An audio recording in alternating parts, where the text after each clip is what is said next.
Hey everybody, how you doing? On Monday of this week, May 3rd, the Oakland City Council, in its role as the Oakland Redevelopment Successor Agency, will take up two items on its agenda. One of them basically can be called a police reform recommendation set that's couched within a report that's 78 pages long.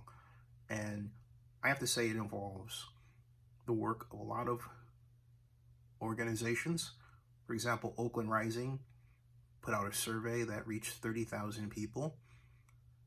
And there were a number of committees that met together, and then separate. There was a lot of cross-pollinating exchange of ideas and information. Let me give you kind of a bit of a look at what this looks like, okay? This is it. It's a Reimagining Public Safety Task Force, okay?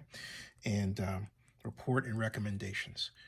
And the council, in its role as the Redevelopment Successor Agency, is being asked to approve and advance this as part of the City of Oakland budget.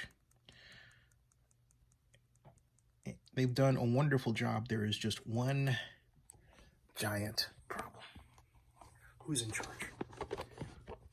You know, starting about roughly 7 years ago, and then ramping up, most notably after Oakland Mayor Libby Schaaf came to power as the 50th mayor of Oakland, we've had a city staff that has been really heavy on the collection and analysis of data, but really short on implementation of policies and programs and monitoring to go with changing analysis to action. So in this instance, we have a great set of tables that, for example, transfer one responsibility to a new responsibility, but there's no list of who is in charge of monitoring,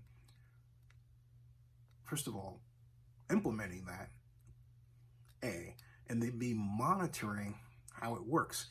It's just assumed that when this is shifted over, it's going to work. Well, how do we know?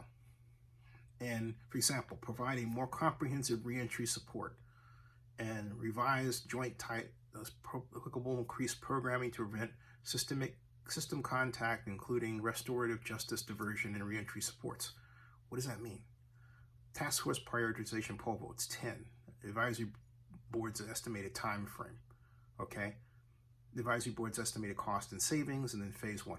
Okay, fine. But who is responsible for looking over this? And who is responsible for writing the report to explain each and every way in this gigantic list of recommendations where we are and what they're doing? This reminds me of Oakland sharing the vision, whereas Phil Tagami used to call Oakland sharing the ham sandwich. We had all these objectives, but we didn't have a way of really monitoring where the city staff was doing them.